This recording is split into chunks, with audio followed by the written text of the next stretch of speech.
The Adventures of Sherlock Holmes, by Sir Arthur Conan Doyle. Adventure 2, The Red-Headed League. I had called upon my friend, Mr. Sherlock Holmes, one day in the autumn of last year, and found him in deep conversation with a very stout, florid-faced, elderly gentleman with fiery red hair. With an apology for my intrusion, I was about to withdraw when Holmes pulled me abruptly into the room and closed the door behind me. "You could not possibly have come at a better time, my dear Watson," he said cordially. "I was afraid that you were engaged." "So I am." "Very much so. Then I can wait in the next room." "Not at all. This gentleman, Mr. Wilson, has been my partner and helper in many of my most successful cases, and I have no doubt that he will be of the utmost use to me in yours also." The stout gentleman half rose from his chair and gave a bob of greeting, with a quick little questioning glance from his small, fat, encircled eyes. "Try the settee," said Holmes, relapsing into his armchair and putting his fingertips together, as was his custom when in judicial moods. "I know, my dear Watson, that you share my love of all that is bizarre and outside the conventions and humdrum routine of everyday life. You have shown your relish for it by the enthusiasm which has prompted you to chronicle, and, if you will excuse my saying so, somewhat to embellish so many of my own little adventures.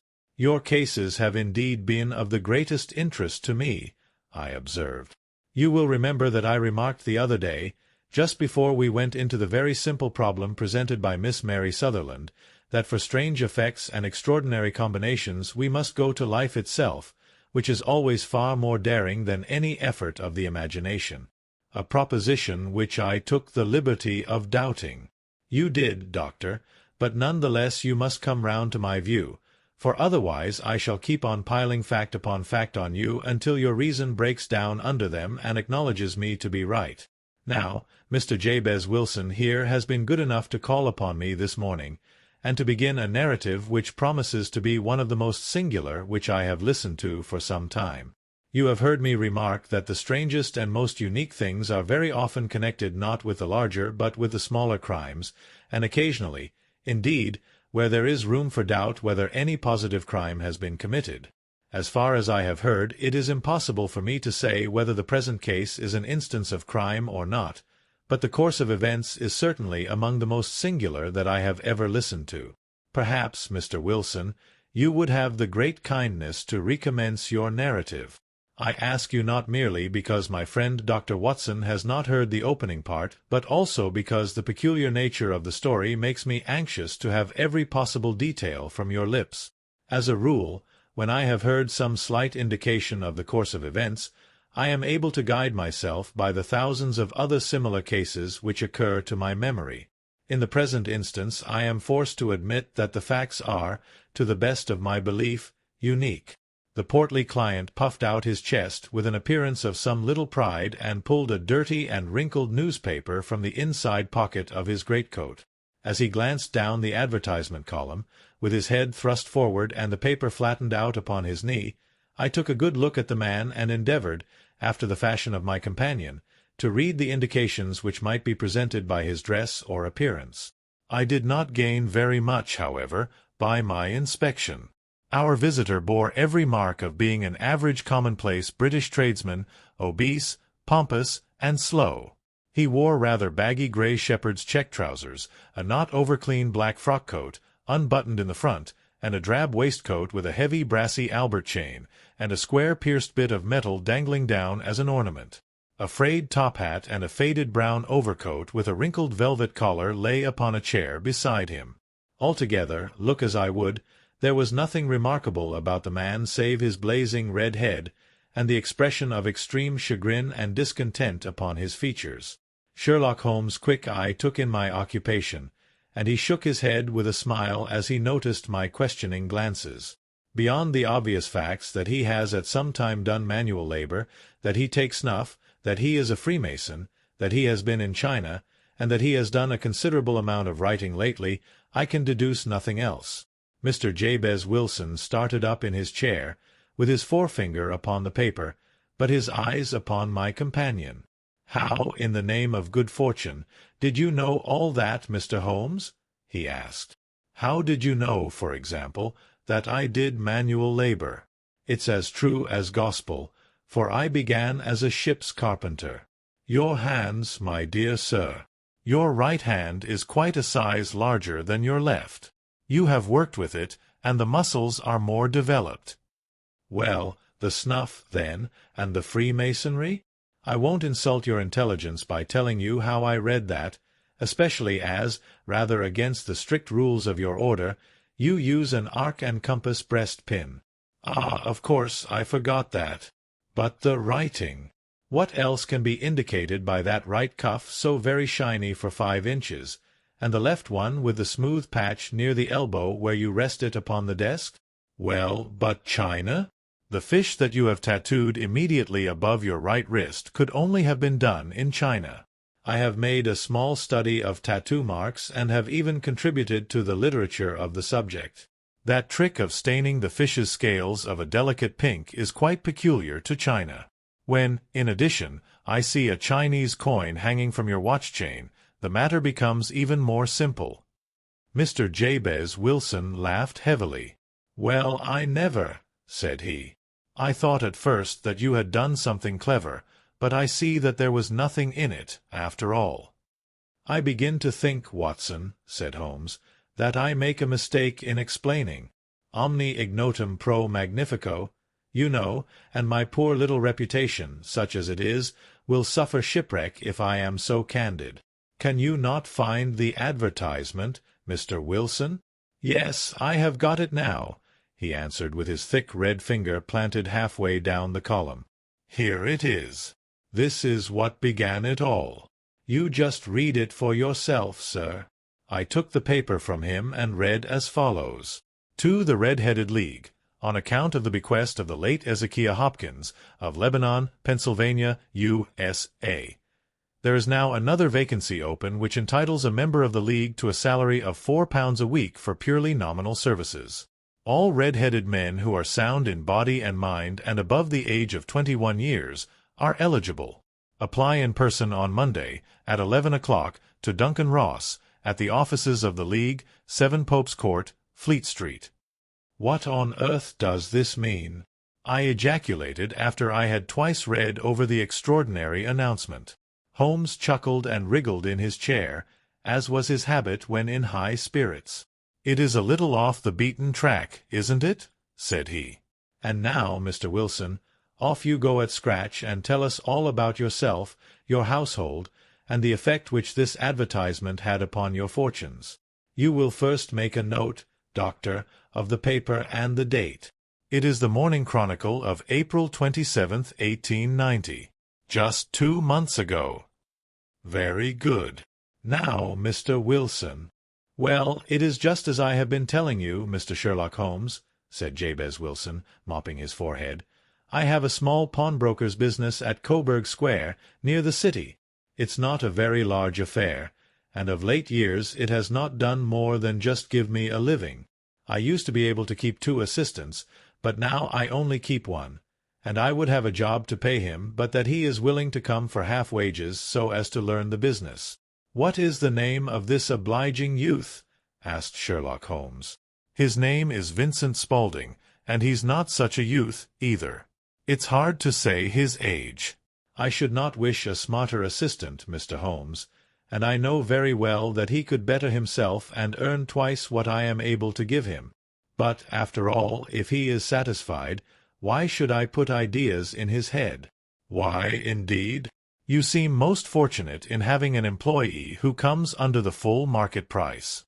It is not a common experience among employers in this age. I don't know that your assistant is not as remarkable as your advertisement." "Oh, he has his faults too," said Mr. Wilson. "Never was such a fellow for photography. Snapping away with a camera when he ought to be improving his mind, and then diving down into the cellar like a rabbit into its hole to develop his pictures. That is his main fault, but on the whole he's a good worker. There's no vice in him. He is still with you, I presume?" "Yes, sir. He and a girl of 14, who does a bit of simple cooking and keeps the place clean. That's all I have in the house, for I am a widower and never had any family. We live very quietly, sir, the three of us, and we keep a roof over our heads and pay our debts if we do nothing more. The first thing that put us out was that advertisement. Spaulding, he came down into the office just this day 8 weeks, with this very paper in his hand, and he says, "I wish to the Lord, Mr. Wilson, that I was a red-headed man." "Why that?" I asks. "Why," says he, "here's another vacancy on the League of the Red-Headed Men. It's worth quite a little fortune to any man who gets it, and I understand that there are more vacancies than there are men, so that the trustees are at their wits' end what to do with the money. If my hair would only change color, here's a nice little crib all ready for me to step into." "Why, what is it, then?" I asked. "You see, Mr. Holmes, I am a very stay-at-home man, and as my business came to me instead of my having to go to it, I was often weeks on end without putting my foot over the doormat. In that way I didn't know much of what was going on outside, and I was always glad of a bit of news. Have you never heard of the League of the Red-Headed Men?" he asked with his eyes open. "Never." "Why, I wonder at that, for you are eligible yourself for one of the vacancies." "And what are they worth?" I asked. "Oh, merely a couple of hundred a year, but the work is slight, and it need not interfere very much with one's other occupations." Well, you can easily think that that made me prick up my ears, for the business has not been over good for some years, and an extra couple of hundred would have been very handy. "Tell me all about it," said I. "Well," said he, showing me the advertisement, "you can see for yourself that the League has a vacancy, and there is the address where you should apply for particulars. As far as I can make out, the League was founded by an American millionaire, Ezekiah Hopkins, who was very peculiar in his ways. He was himself red-headed, and he had a great sympathy for all red-headed men. So when he died it was found that he had left his enormous fortune in the hands of trustees, with instructions to apply the interest to the providing of easy berths to men whose hair is of that color. From all I hear, it is splendid pay and very little to do. But," said I, "there would be millions of red-headed men who would apply." "Not so many as you might think," he answered. "You see, it is really confined to Londoners, and to grown men." This American had started from London when he was young, and he wanted to do the old town a good turn. Then, again, I have heard it is no use your applying if your hair is light red, or dark red, or anything but real bright, blazing, fiery red. Now, if you cared to apply, Mr. Wilson, you would just walk in, but perhaps it would hardly be worth your while to put yourself out of the way for the sake of a few £100. Now, it is a fact, gentlemen, as you may see for yourselves, that my hair is of a very full and rich tint, so that it seemed to me that if there was to be any competition in the matter I stood as good a chance as any man that I had ever met. Vincent Spaulding seemed to know so much about it that I thought he might prove useful, so I just ordered him to put up the shutters for the day and to come right away with me. He was very willing to have a holiday, so we shut the business up and started off for the address that was given us in the advertisement. I never hope to see such a sight as that again, Mr. Holmes. From north, south, east, and west every man who had a shade of red in his hair had tramped into the city to answer the advertisement. Fleet Street was choked with red-headed folk, and Pope's Court looked like a coster's orange barrow. I should not have thought there were so many in the whole country as were brought together by that single advertisement. Every shade of color they were: straw, lemon, orange, brick, Irish setter, liver, clay. But, as Spaulding said, there were not many who had the real vivid flame-colored tint. When I saw how many were waiting, I would have given it up in despair. But Spaulding would not hear of it. How he did it I could not imagine, but he pushed and pulled and butted until he got me through the crowd, and right up to the steps which led to the office. There was a double stream upon the stair, some going up in hope, and some coming back dejected. But we wedged in as well as we could and soon found ourselves in the office. "Your experience has been a most entertaining one," remarked Holmes as his client paused and refreshed his memory with a huge pinch of snuff. "Pray continue your very interesting statement." There was nothing in the office but a couple of wooden chairs and a deal table, behind which sat a small man with a head that was even redder than mine. He said a few words to each candidate as he came up, and then he always managed to find some fault in them which would disqualify them. Getting a vacancy did not seem to be such a very easy matter, after all. However, when our turn came, the little man was much more favorable to me than to any of the others, and he closed the door as we entered, so that he might have a private word with us. "This is Mr. Jabez Wilson," said my assistant, "and he is willing to fill a vacancy in the League." "And he is admirably suited for it," the other answered. "He has every requirement. I cannot recall when I have seen anything so fine." He took a step backward, cocked his head on one side, and gazed at my hair until I felt quite bashful. Then suddenly he plunged forward, wrung my hand, and congratulated me warmly on my success. "It would be injustice to hesitate," said he. "You will, however, I am sure, excuse me for taking an obvious precaution." With that he seized my hair in both his hands, and tugged until I yelled with the pain. "There is water in your eyes," said he as he released me. "I perceive that all is as it should be. But we have to be careful, for we have twice been deceived by wigs and once by paint. I could tell you tales of cobbler's wax which would disgust you with human nature." He stepped over to the window and shouted through it at the top of his voice that the vacancy was filled. A groan of disappointment came up from below, and the folk all trooped away in different directions until there was not a red head to be seen except my own and that of the manager. "My name," said he, "is Mr. Duncan Ross, and I am myself one of the pensioners upon the fund left by our noble benefactor. Are you a married man, Mr. Wilson? Have you a family?" I answered that I had not. His face fell immediately. "Dear me," he said gravely, "that is very serious indeed. I am sorry to hear you say that. The fund was, of course, for the propagation and spread of the redheads as well as for their maintenance. It is exceedingly unfortunate that you should be a bachelor." My face lengthened at this, Mr. Holmes, for I thought that I was not to have the vacancy after all. But after thinking it over for a few minutes, he said that it would be all right. "In the case of another," said he, "the objection might be fatal, but we must stretch a point in favor of a man with such a head of hair as yours. When shall you be able to enter upon your new duties?" "Well, it is a little awkward, for I have a business already," said I. "Oh, never mind about that, Mr. Wilson," said Vincent Spaulding.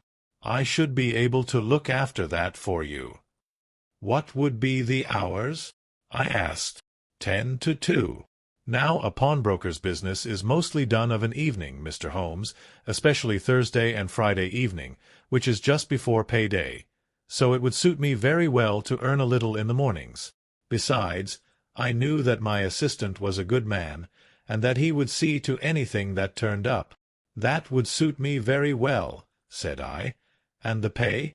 "Is £4 a week." "And the work?" "Is purely nominal." "What do you call purely nominal?" "Well, you have to be in the office, or at least in the building, the whole time. If you leave, you forfeit your whole position forever.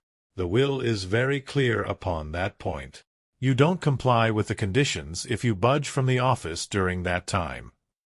"It's only 4 hours a day, and I should not think of leaving," said I. "No excuse will avail," said Mr. Duncan Ross. "Neither sickness nor business nor anything else. There you must stay, or you lose your billet." "And the work?" "Is to copy out the Encyclopaedia Britannica. There is the first volume of it in that press. You must find your own ink, pens, and blotting paper, but we provide this table and chair." "Will you be ready tomorrow?" "Certainly," I answered. "Then good-bye, Mr. Jabez Wilson, and let me congratulate you once more on the important position which you have been fortunate enough to gain." He bowed me out of the room, and I went home with my assistant, hardly knowing what to say or do. I was so pleased at my own good fortune. Well, I thought over the matter all day, and by evening I was in low spirits again, for I had quite persuaded myself that the whole affair must be some great hoax or fraud, though what its object might be I could not imagine. It seemed altogether past belief that anyone could make such a will, or that they would pay such a sum for doing anything so simple as copying out the Encyclopaedia Britannica. Vincent Spaulding did what he could to cheer me up, but by bedtime I had reasoned myself out of the whole thing. However, in the morning I determined to have a look at it anyhow, so I bought a penny bottle of ink, and with a quill pen and 7 sheets of foolscap paper, I started off for Pope's Court. Well, to my surprise and delight, everything was as right as possible. The table was set out ready for me, and Mr. Duncan Ross was there to see that I got fairly to work. He started me off upon the letter A, and then he left me, but he would drop in from time to time to see that all was right with me. At 2 o'clock he bade me good day, complimented me upon the amount that I had written, and locked the door of the office after me. This went on day after day, Mr. Holmes, and on Saturday the manager came in and planked down 4 golden sovereigns for my week's work. It was the same next week, and the same the week after. Every morning I was there at 10, and every afternoon I left at 2. By degrees Mr. Duncan Ross took to coming in only once of a morning, and then, after a time, he did not come in at all. Still, of course, I never dared to leave the room for an instant, for I was not sure when he might come, and the billet was such a good one, and suited me so well, that I would not risk the loss of it.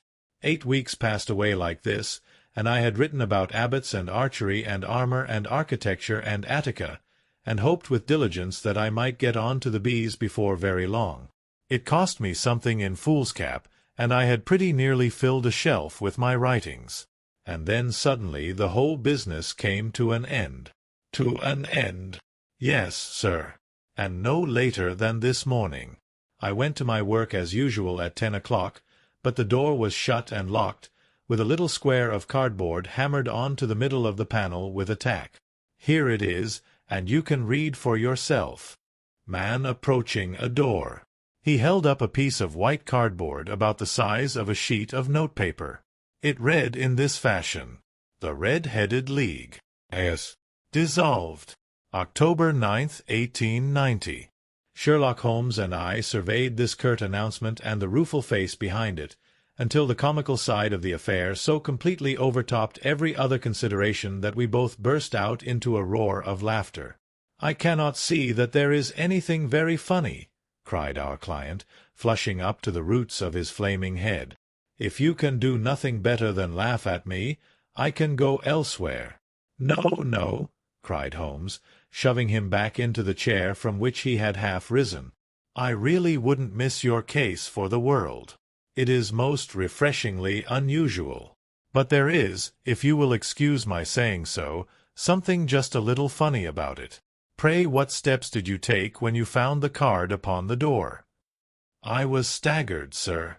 I did not know what to do. Then I called at the offices round, but none of them seemed to know anything about it. Finally, I went to the landlord, who is an accountant living on the ground floor, and I asked him if he could tell me what had become of the Red-Headed League. He said that he had never heard of any such body. Then I asked him who Mr. Duncan Ross was. He answered that the name was new to him. "Well," said I, "the gentleman at number 4. "What, the red-headed man?" "Yes." "Oh," said he, "his name was William Morris. He was a solicitor, and was using my room as a temporary convenience until his new premises were ready. He moved out yesterday." "Where could I find him?" "Oh, at his new offices. He did tell me the address." "Yes, 17 King Edward Street, near St. Paul's." I started off, Mr. Holmes, but when I got to that address it was a manufactory of artificial kneecaps, and no one in it had ever heard of either Mr. William Morris or Mr. Duncan Ross. "And what did you do then?" asked Holmes. "I went home to Saxe-Coburg Square, and I took the advice of my assistant. But he could not help me in any way. He could only say that if I waited I should hear by post. But that was not quite good enough, Mr. Holmes. I did not wish to lose such a place without a struggle. So, As I had heard that you were good enough to give advice to poor folk who were in need of it, I came right away to you." "And you did very wisely," said Holmes. "Your case is an exceedingly remarkable one, and I shall be happy to look into it. From what you have told me, I think that it is possible that graver issues hang from it than might at first sight appear." "Grave enough," said Mr. Jabez Wilson. "Why, I have lost £4 a week." "As far as you are personally concerned," remarked Holmes, "I do not see that you have any grievance against this extraordinary league. On the contrary, you are, as I understand, richer by some £30, to say nothing of the minute knowledge which you have gained on every subject which comes under the letter A. You have lost nothing by them." "No, sir. But I want to find out about them, and who they are, and what their object was in playing this prank, if it was a prank, upon me. It was a pretty expensive joke for them, for it cost them £32. We shall endeavour to clear up these points for you. And, first, one or two questions, Mr. Wilson. This assistant of yours who first called your attention to the advertisement, how long had he been with you?" "About a month, then." "How did he come?" "In answer to an advertisement." "Was he the only applicant?" "No, I had a dozen." "Why did you pick him?" "Because he was handy and would come cheap." "At half wages, in fact." "Yes." "What is he like, this Vincent Spaulding?" "Small, stout-built, very quick in his ways, no hair on his face, though he's not short of 30. Has a white splash of acid upon his forehead." Holmes sat up in his chair in considerable excitement. "I thought as much," said he. "Have you ever observed that his ears are pierced for earrings?" "Yes, sir. He told me that a gipsy had done it for him when he was a lad." "Hum," said Holmes, sinking back in deep thought. "He is still with you?" "Oh, yes, sir. I have only just left him." "And has your business been attended to in your absence?" "Nothing to complain of, sir. There's never very much to do of a morning." "That will do, Mr. Wilson. I shall be happy to give you an opinion upon the subject in the course of a day or two. Today is Saturday, and I hope that by Monday we may come to a conclusion." "Well, Watson," said Holmes when our visitor had left us, "what do you make of it all?" "I make nothing of it," I answered frankly. "It is a most mysterious business." "As a rule," said Holmes, "the more bizarre a thing is the less mysterious it proves to be. It is your commonplace, featureless crimes which are really puzzling, just as a commonplace face is the most difficult to identify. But I must be prompt over this matter." "What are you going to do, then?" I asked. "To smoke," he answered. "It is quite a three-pipe problem, and I beg that you won't speak to me for 50 minutes." He curled himself up in his chair, with his thin knees drawn up to his hawk-like nose, and there he sat with his eyes closed and his black clay pipe thrusting out like the bill of some strange bird. I had come to the conclusion that he had dropped asleep, and indeed was nodding myself, when he suddenly sprang out of his chair with the gesture of a man who has made up his mind and put his pipe down upon the mantelpiece. "Sarasate plays at the St. James's Hall this afternoon," he remarked. "What do you think, Watson? Could your patients spare you for a few hours?" "I have nothing to do today. My practice is never very absorbing." "Then put on your hat and come.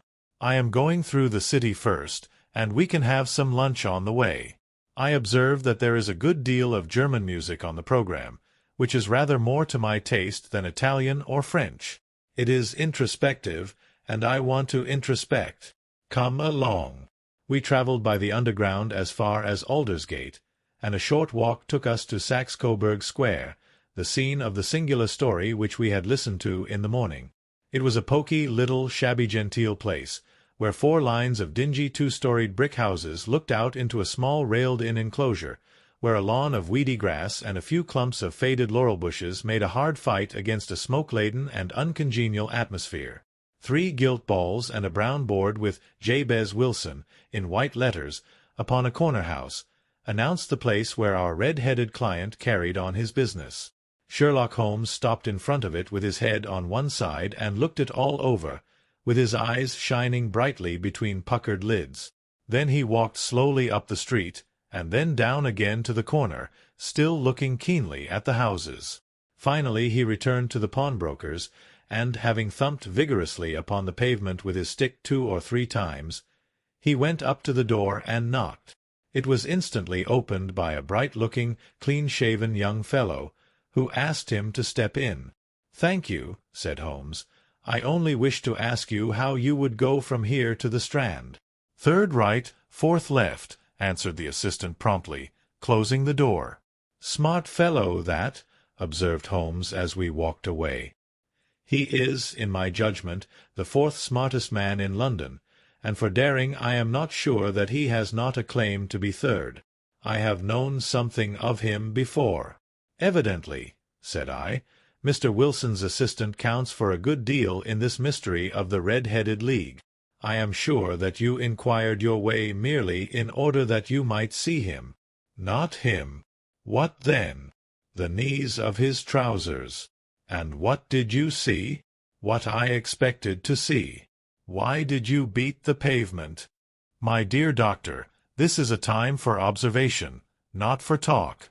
We are spies in an enemy's country. We know something of Saxe-Coburg Square. Let us now explore the parts which lie behind it." The road in which we found ourselves as we turned round the corner from the retired Saxe-Coburg Square presented as great a contrast to it as the front of a picture does to the back. It was one of the main arteries which conveyed the traffic of the city to the north and west.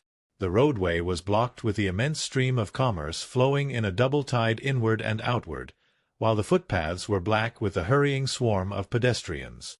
It was difficult to realize, as we looked at the line of fine shops and stately business premises, that they really abutted on the other side upon the faded and stagnant square which we had just quitted. "Let me see," said Holmes, standing at the corner and glancing along the line. "I should like just to remember the order of the houses here. It is a hobby of mine to have an exact knowledge of London. There is Mortimer's, the tobacconist, the little newspaper shop, the Coburg branch of the City and Suburban Bank, the vegetarian restaurant, and McFarland's carriage-building depot. That carries us right on to the other block. And now, Doctor, we've done our work, so it's time we had some play. A sandwich and a cup of coffee, and then off to Violin-land, where all is sweetness and delicacy and harmony, and there are no red-headed clients to vex us with their conundrums." My friend was an enthusiastic musician, being himself not only a very capable performer but a composer of no ordinary merit. All the afternoon he sat in the stalls wrapped in the most perfect happiness, gently waving his long, thin fingers in time to the music, while his gently smiling face and his languid, dreamy eyes were as unlike those of Holmes the sleuth-hound, Holmes the relentless, keen-witted, ready-handed criminal agent, as it was possible to conceive. In his singular character the dual nature alternately asserted itself, and his extreme exactness and astuteness represented, as I have often thought, the reaction against the poetic and contemplative mood which occasionally predominated in him. The swing of his nature took him from extreme languor to devouring energy, and, as I knew well, he was never so truly formidable as when, for days on end, he had been lounging in his armchair amid his improvisations and his black-letter editions. Then it was that the lust of the chase would suddenly come upon him, and that his brilliant reasoning power would rise to the level of intuition, until those who were unacquainted with his methods would look askance at him as on a man whose knowledge was not that of other mortals. When I saw him that afternoon so enwrapped in the music at St. James's Hall, I felt that an evil time might be coming upon those whom he had set himself to hunt down. "You want to go home, no doubt, Doctor," he remarked as we emerged. "Yes, it would be as well. And I have some business to do which will take some hours. This business at Coburg Square is serious." "Why serious?" "A considerable crime is in contemplation. I have every reason to believe that we shall be in time to stop it. But today being Saturday rather complicates matters. I shall want your help tonight." "At what time?" 10 will be early enough." I shall be at Baker Street at 10. Very well. And I say, Doctor, there may be some little danger, so kindly put your army revolver in your pocket." He waved his hand, turned on his heel, and disappeared in an instant among the crowd. I trust that I am not more dense than my neighbors, but I was always oppressed with a sense of my own stupidity in my dealings with Sherlock Holmes. Here I had heard what he had heard, I had seen what he had seen, and yet from his words it was evident that he saw clearly not only what had happened but what was about to happen, while to me the whole business was still confused and grotesque. As I drove home to my house in Kensington I thought over it all, from the extraordinary story of the red-headed copier of the Encyclopedia, down to the visit to Saxe-Coburg Square, and the ominous words with which he had parted from me. What was this nocturnal expedition, and why should I go armed? Where were we going, and what were we to do? I had the hint from Holmes that this smooth-faced pawnbroker's assistant was a formidable man, a man who might play a deep game. I tried to puzzle it out, but gave it up in despair and set the matter aside until night should bring an explanation.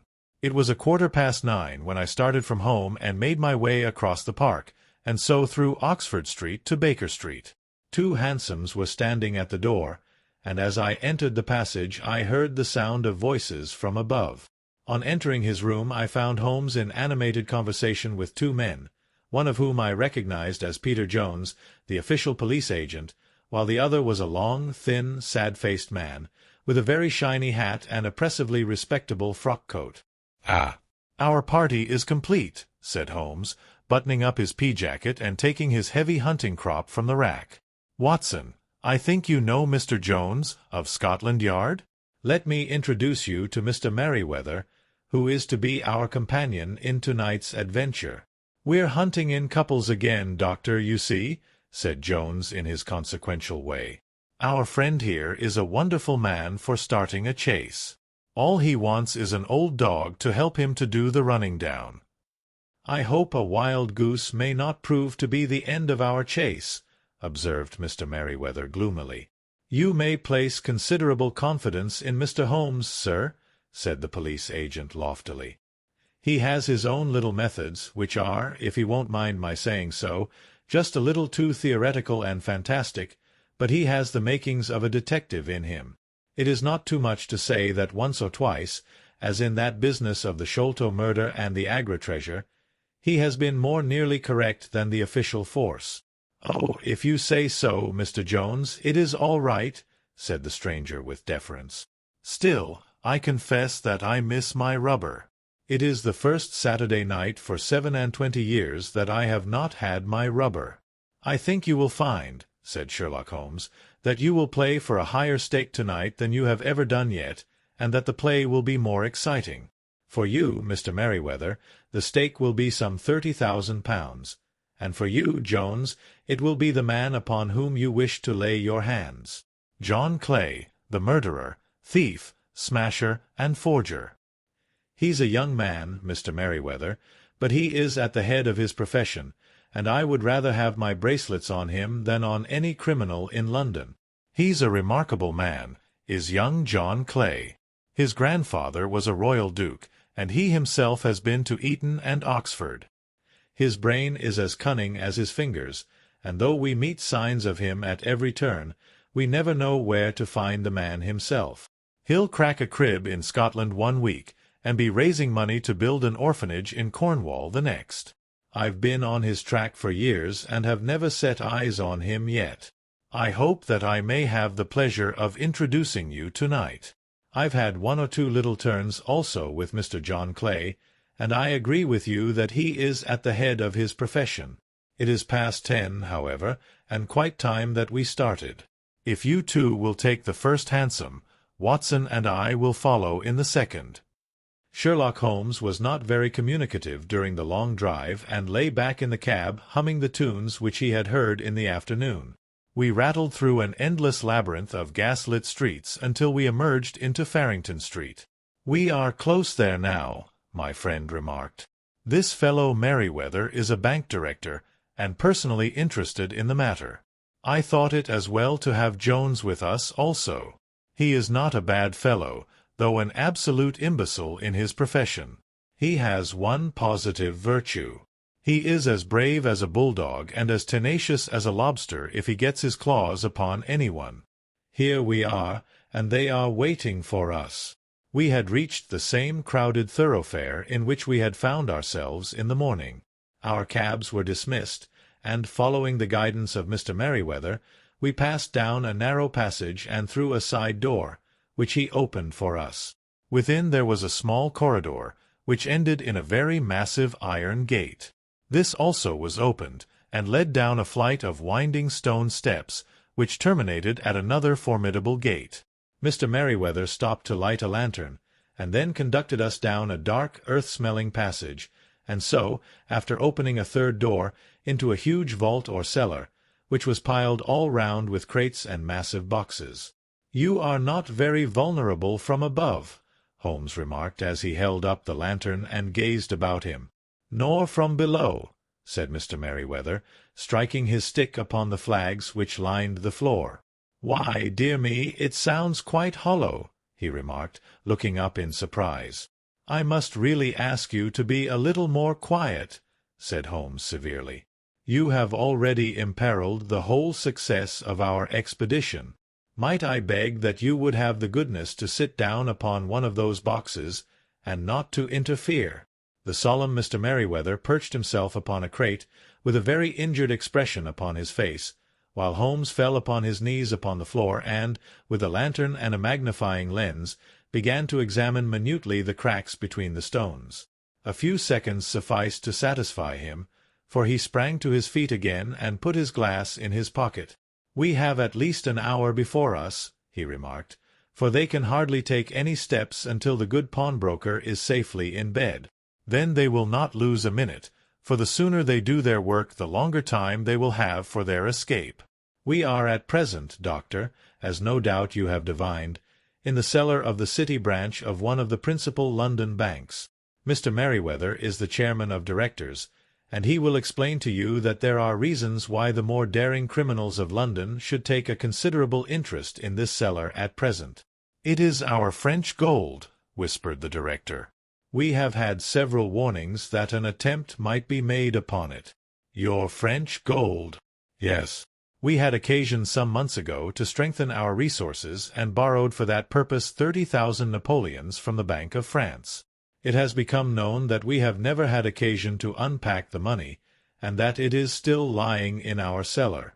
The crate upon which I sit contains 2,000 Napoleons packed between layers of lead foil.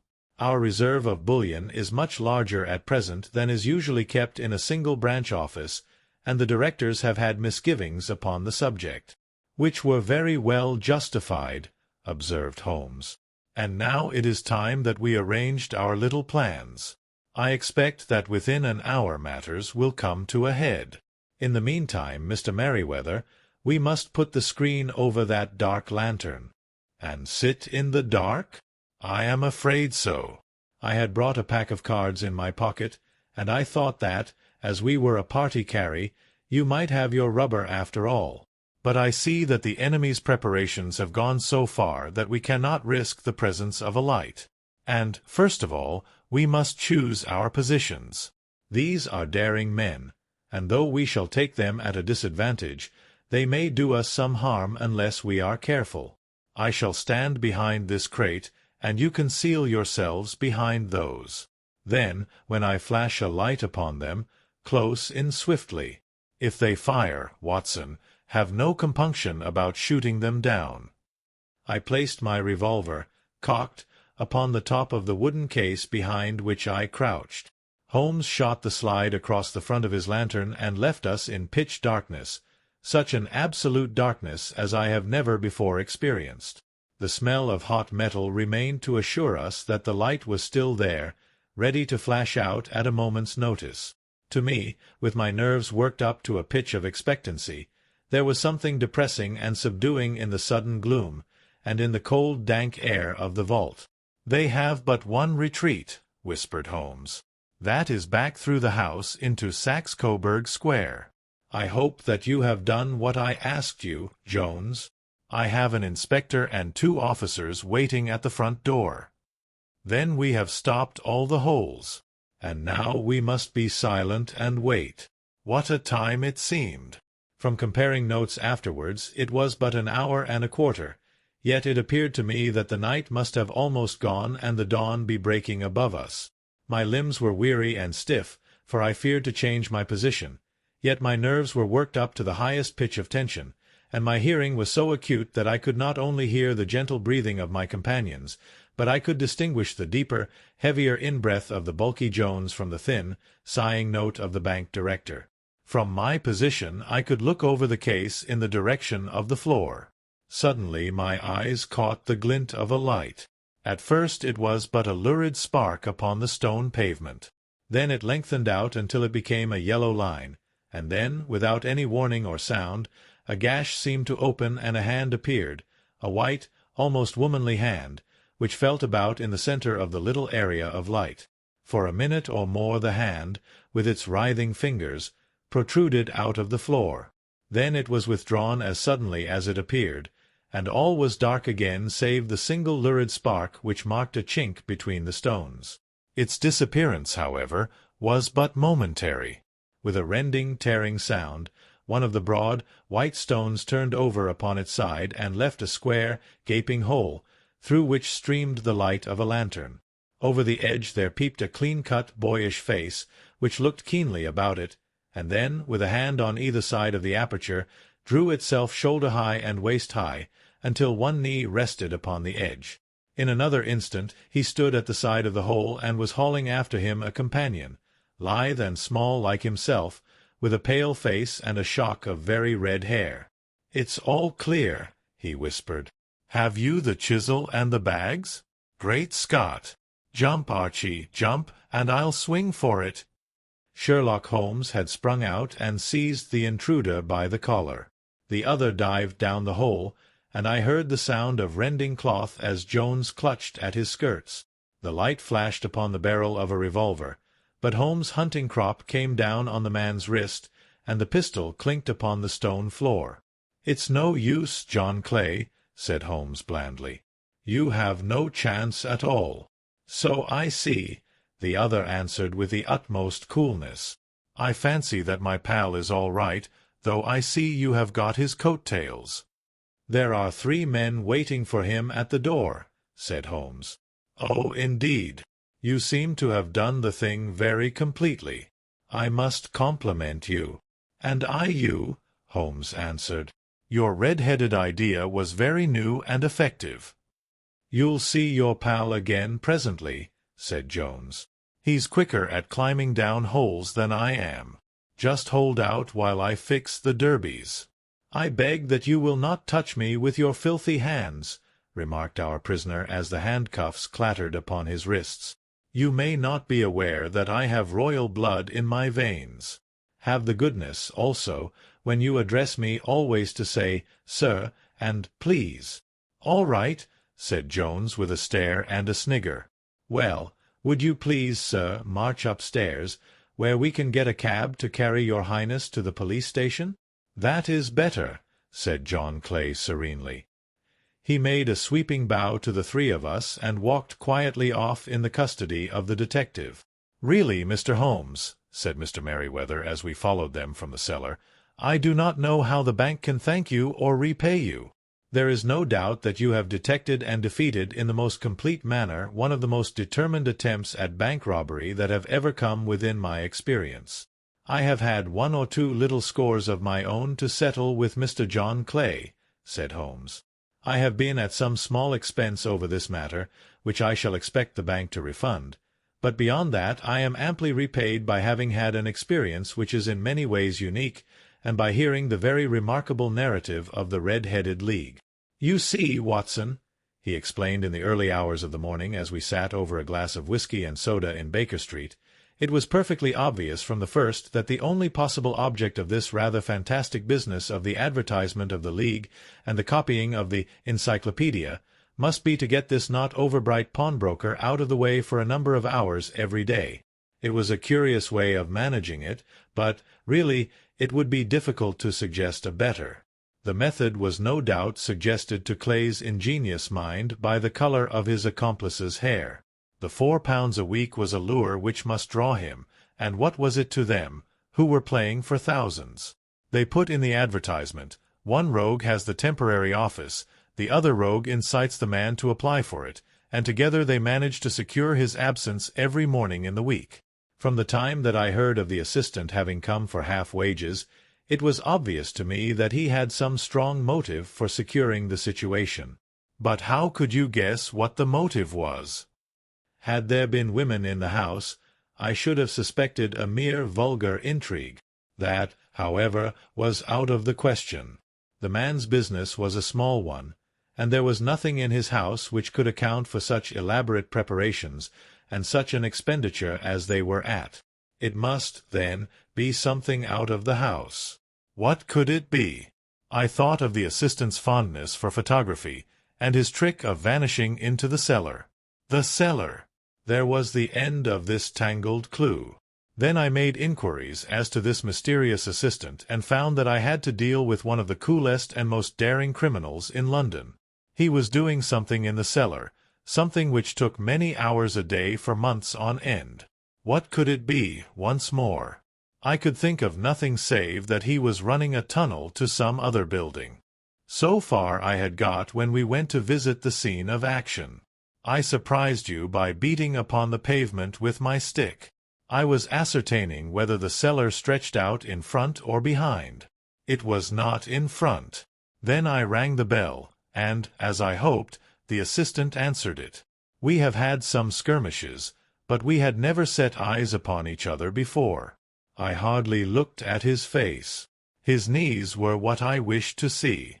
You must yourself have remarked how worn, wrinkled, and stained they were. They spoke of those hours of burrowing. The only remaining point was what they were burrowing for.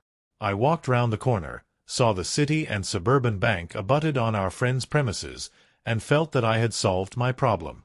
When you drove home after the concert, I called upon Scotland Yard and upon the chairman of the bank directors, with the result that you have seen. And how could you tell that they would make their attempt tonight? I asked. Well, when they closed their League offices, that was a sign that they cared no longer about Mr. Jabez Wilson's presence. In other words, that they had completed their tunnel. But it was essential that they should use it soon,